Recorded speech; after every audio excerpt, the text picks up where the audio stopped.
Bonjour à toutes et tous. Bien là, quelques minutes pour vous partager 5 ans de bilan de DOH Trust. DOH Trust, c'est à la fois un contrôle, une certification et un label.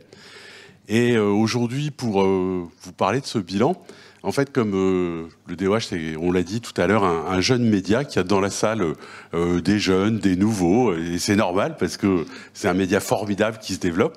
Je me suis dit que j'allais aussi vous parler un petit peu de comment DOH Trust est apparu et qui y avait derrière.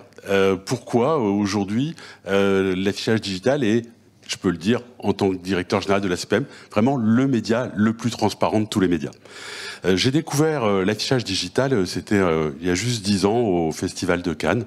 Et là, à l'époque j'étais en agence et je me suis dit ce média est vraiment incroyable. C'est à la fois toutes les qualités de l'affichage, la puissance, le ciblage, et puis le miracle du digital et que forcément l'alliance des deux allait faire quelque chose, et les chiffres le prouvent, qui allait vraiment marcher. 2016, création de la CPM, et là, un objectif, c'est de proposer aux médias digitaux la transparence grâce à notre savoir-faire, notre technologie, de faire en sorte que tous les défauts du digital soient gommés par cette volonté d'être le plus précis dans les chiffres. Il y a un petit groupe, et il y a un petit groupe de copains. Il y en avait au départ 3. Il y a un monsieur qui s'appelle Xavier Sorato, il y avait Philippe Bodillon, il y avait Emmanuel Potier. Très vite rejoint par les grandes dames de l'affichage. Donc, bien entendu, Bouteina Araki, Valérie Descamps, Isabelle Schumberger. Donc c'est vraiment un petit groupe qui... Jérôme Brisson important, non mais il faut le citer, un petit groupe qui tout de suite se dit il y a 2 grands défis pour l'affichage digital.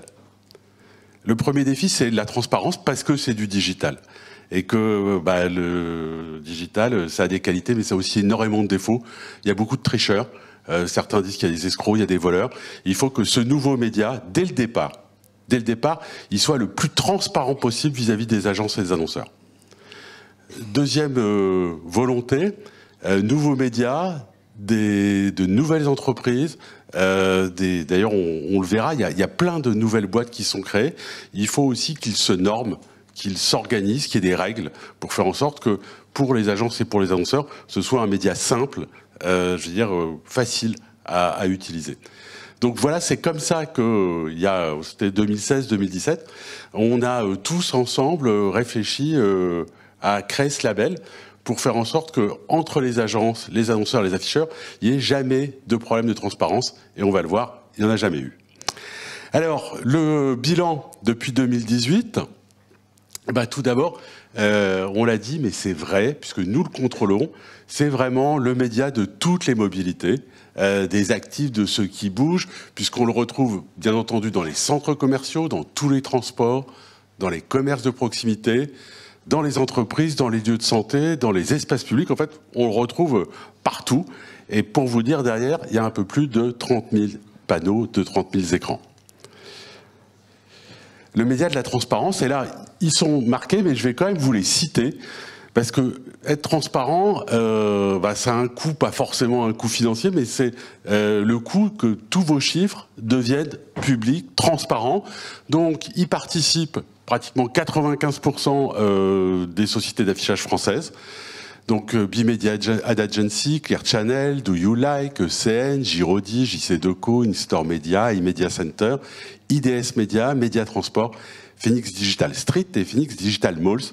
Là, ce sont tous les afficheurs qui investissent pour vous donner des chiffres transparents. Donc, mesdames et messieurs des agences, moi, mon conseil, je privilégierais cela.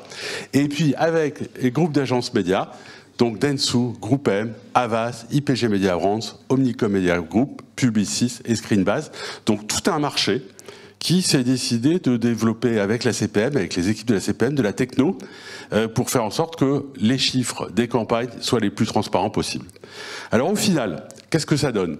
Donc depuis 2018, il y a 6400 campagnes DOH qui ont été contrôlées pour un peu plus de 6 milliards de spots. Puisqu'on a aussi les secteurs, on a les annonceurs. Donc pour vous dire, il y a 2 grands secteurs qui courent autour du milliard de spots certifiés. Donc l'alimentation, pas loin de 900 millions de spots certifiés. Les boissons, 1,1 milliard. Puis derrière, on retrouve les beaucoup des très grands secteurs de l'économie française. Donc services, télécom, finance, distribution, tourisme, information média, culture, loisirs, hygiène, beauté, ils sont présents de manière massive dans ce média. Et quand on regarde à travers l'arc annonceur par annonceur, voilà, il y en a plus de 600, plus de 6 milliards de spots, plus de 600 annonceurs. Et là, les plus grands, c'est Santé publique, Coca-Cola, Moët Hennessy, Netflix. Donc là aussi, certains des plus grands annonceurs français. Comment ce média est investi?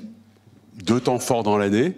Donc juste avant les vacances, avant les vacances, fête des mères, fête des pères, puis bien sûr les grands événements sportifs. Il va y en avoir encore beaucoup dans les années à venir.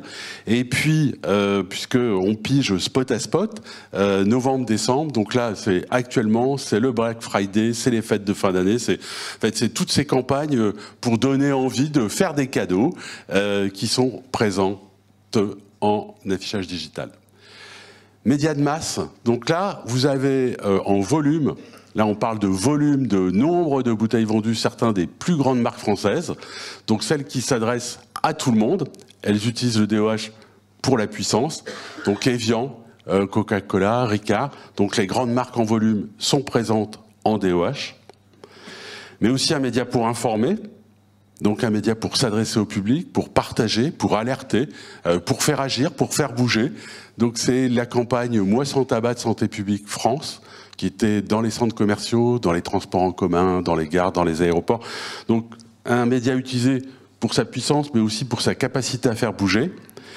Et pour s'adresser à toutes les cibles, les plus jeunes aussi, le média du divertissement, de la culture, avec Amazon Prime, Netflix, Disney.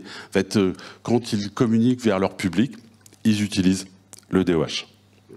Alors, 6,3 milliards de spots certifiés depuis 2018, 2024, puisque là, on continue bien entendu de travailler avec, j'en profite pour les remercier, toutes les équipes de la CPM. Il y a 2 grands projets qui vont voir le jour pour aller encore plus loin dans la transparence. Donc, la capacité à pouvoir donner des chiffres sur de la géolocalisation, donc écran par écran, et puis sur de l'horodatage, donc pour pouvoir aussi, dans les bilans, pouvoir préciser si la régie, si l'agence en sont d'accord, l'horaire exact dans laquelle la campagne se sera déroulée. Voilà en quelques mots, et puis un dernier petit mot personnel, parce que je suis un petit peu spectateur et acteur.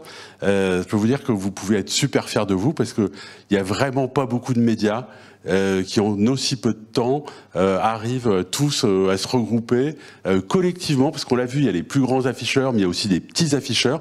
C'est vraiment une communauté qui bouge, malgré les difficultés, malgré les déclarations des maires écolos. Moi, je vous le dis, bravo mesdames, bravo messieurs, vous faites un super boulot.